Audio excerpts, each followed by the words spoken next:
World War I veteran, was watching them the whole time but did not do anything to stop them. Their mom, Bertha, tried to pacify them, but they wouldn't listen. They were kids being kids. Desmond grabbed a brick and hit Hal in the face as their mom came closer to physically separate them. Hal lost consciousness and was taken inside their house to be checked. Hal was able to regain consciousness with bruises on his face. Desmond felt so bad that his intention was not to hurt his brother. What happened reinforced Desmond's belief in one of the commandments, "Thou shalt not kill."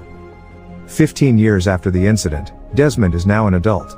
One day while at their church, he hears a commotion outside.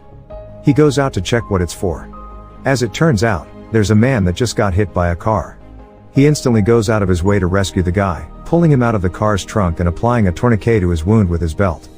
He then takes him to the nearest hospital. The doctor commends him for saving the man's life. Without him, that man might have bled to death. While at the hospital, he meets a beautiful nurse, Dorothy, who is tasked to take blood that day.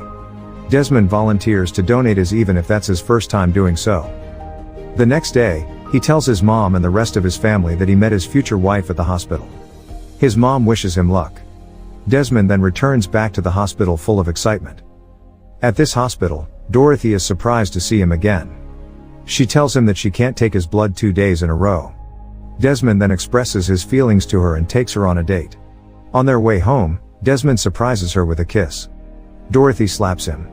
While Dorothy does not dislike the gesture, she would have preferred if he asked first. Back at home, Hal joins the family dinner in a military uniform.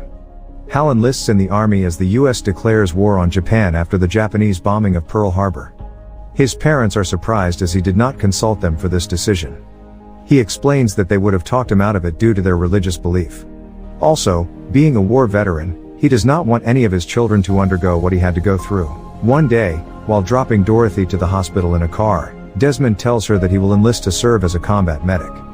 He prefers to save lives than carrying arms and killing. Dorothy is upset by the idea, but she knows Desmond has made up his mind. Desmond proposes to marry her. She says yes. She wants him to return home on his first leave for them to get married. Desmond and his dad are at the cemetery where some of his dad's friends are buried. Tom is emotional talking about his friends who did not make it. He does not want to visit his son here.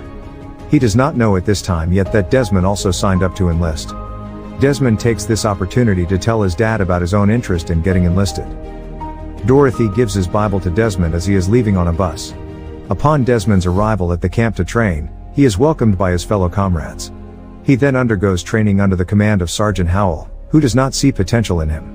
One day, all trainees are handed over their US rifles. Desmond refuses to take one. He is confronted by Howell.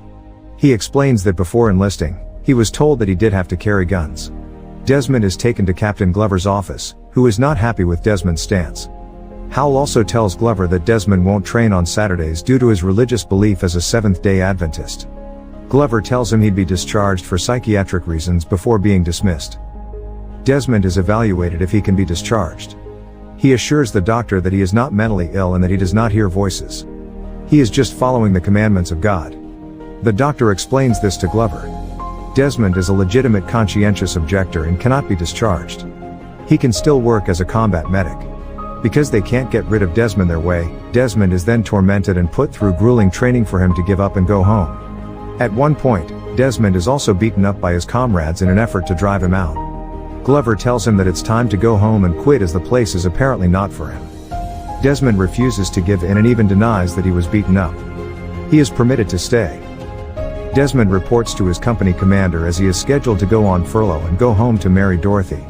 The company commander refuses to approve as he fails the rifle training, being opposed to the idea of carrying a gun. He is given a rifle to prove that he can, but he refuses to. He is then arrested for insubordination. Instead of going home to get married, he is now in jail. Dorothy and Glover visit Desmond in jail. Glover wants him to plead guilty so that he'd be released without a charge, but Desmond will not give in. He tells Dorothy that he is angry at being treated like a criminal because of his beliefs and principles. Dorothy suggests that he carries a gun and meets the officers halfway. He does not have to use it. Desmond still is opposed to the idea. She tells Desmond's parents about his dilemma. Tom goes to visit his former commanding officer, who is now a brigadier general. The secretary initially refuses to set up a meeting as Tom does not have an appointment. Tom mentions to her that he fought with him in France. That is enough for the secretary to inform the officer. During Desmond's court-martial, he pleads not guilty to the charge. This surprised the officers as they were expecting that he'd plead guilty and move on. Just when he is about to be sentenced, his father barges into the tribunal with a letter from his former commanding officer stating that his son's pacifism is protected by the U.S. Constitution. The case is then dismissed as the complaint is withdrawn. Now on the battlefield, the trainees get to see the soldiers that they are replacing. They look exhausted and traumatized. Some bodies are also piled up from the back of the trucks. Desmond is approached by the remaining medics, Irv and Page. There are just 3 of them now in the area. He is warned that the Japanese target the wounded and also the medics.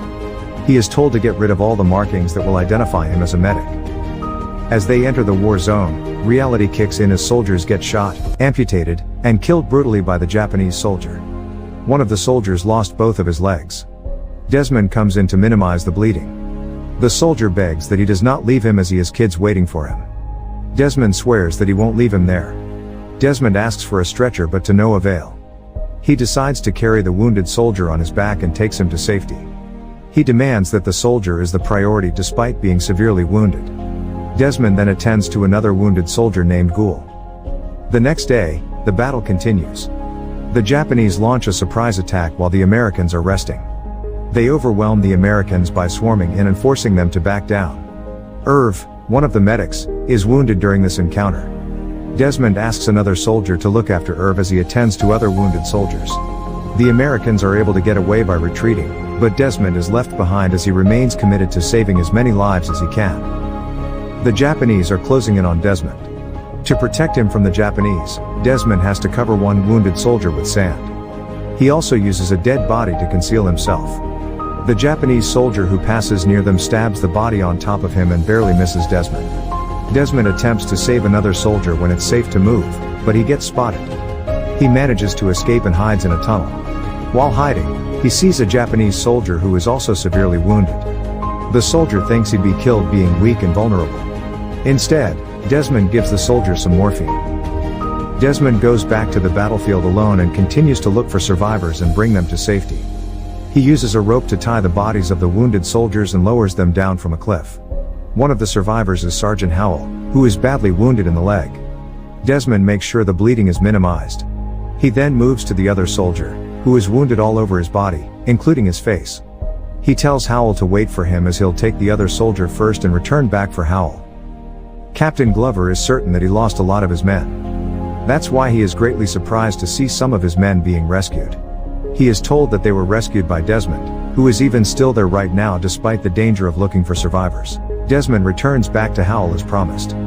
He uses Howell's gun as a handle for him to drag the officer down to safety. Using the same rope that he's been using to save lives, he wraps it on Howell and then lowers him down to safety. The Japanese are now a few meters away from them. He goes back to rescue one more soldier and jumps with him using the same rope.